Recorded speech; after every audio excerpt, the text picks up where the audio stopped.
More than 700 scientists are asking President Biden to declare that the U.S. would never strike first using nuclear weapons in a conflict. Right now, countries including the U.S., Russia, and China all have thousands of nuclear warheads at their disposal. Daryl Kimball is executive director at the Arms Control Association. Daryl, welcome to the program. Good to be with you. Do you think President Biden will announce a no first use policy for nuclear weapons? Well, President Biden during the campaign said that he wanted to reduce the role of nuclear weapons in U.S. Policy. He wanted the United States once again to become a leader on nuclear arms control. And he said that he would adopt a policy that says that the sole purpose of nuclear weapons is to deter the use of nuclear weapons by other countries on the United States or our allies. That is not exactly a no first use policy, but it's a close cousin. And I think it's very likely that President Biden will announce in the nuclear posture review a adjustment to U.S. declaratory policy along those lines. I think that would be an important shift in the right direction. It would rule out the use of nuclear weapons against non-nuclear threats like cyber, or chemical weapons, or biological weapons, or conventional threats. But critics say that a no first use policy sends a message of weakness to American adversaries and leaves allies vulnerable. What do you think of that?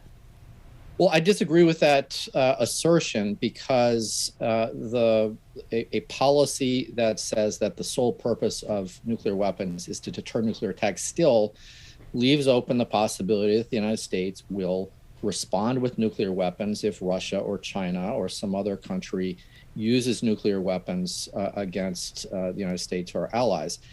That is an extremely strong deterrent against nuclear use by others. That helps support the so-called extended deterrence policy the United States has had. And it still leaves open the possibility that we could have a nuclear war that would have devastating consequences if nuclear weapons are ever used again. You mentioned China and Russia. They are both modernizing their nuclear weapons. They're adding capabilities such as hypersonics. How should the U.S. respond to that? Well, all three countries, the United States, Russia, and China, are taking steps to improve or upgrade their nuclear forces. And we have to be careful that we, the United States, don't get into an unconstrained nuclear arms race with Russia and China. We've got to keep in mind that the United States and Russia have over 90% of the world's nuclear weapons. The US and Russian arsenals are by far larger than any other country's nuclear arsenals. The US and Russia have about 1,300 to 1,400 deployed long-range nuclear weapons at any given time. China has around 100 with a total of about 300 nuclear weapons. So China's nuclear modernization and its apparent effort to build up the total number of nuclear weapons it has from about 300 to perhaps as many as 600, 700 within the next decade is worrisome.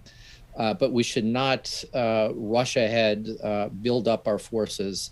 We need to engage in dialogue with Russia and China to freeze China's arsenal where it is now, at the very least, and to work with Russia to further reduce what I consider to be are still bloated and overly large nuclear stockpiles. Well, so then, Daryl, how many nuclear weapons are enough for an effective deterrent?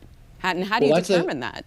Yeah, that's a key question. And there's no scientific equation that determines that. And this is one of the questions that we believe President Biden needs to take a close look at in the nuclear posture review, which is currently underway. The Pentagon is coordinating the early phases of this, but the president will need to determine, how many nuclear weapons are sufficient to deter a nuclear attack against the U.S. or its allies.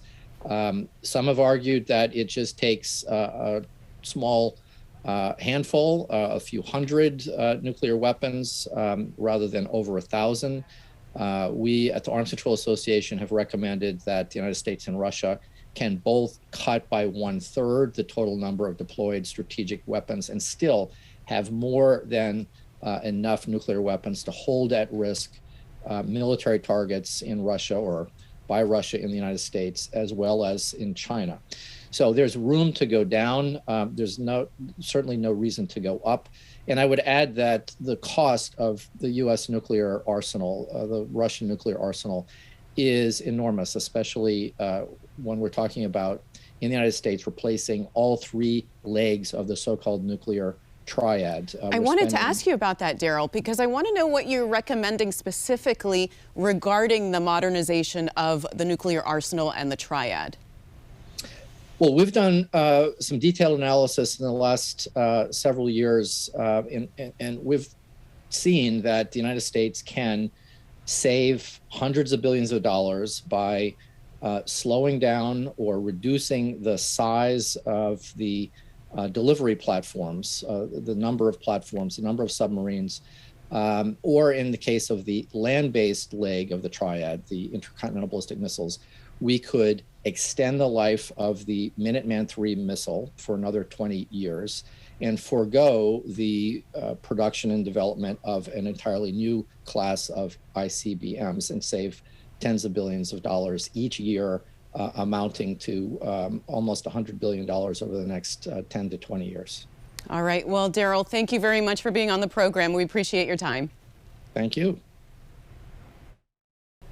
Thank you for watching. If you enjoyed the video, give it a thumbs up and subscribe to our channel so you don't miss out on any future Government Matters interviews.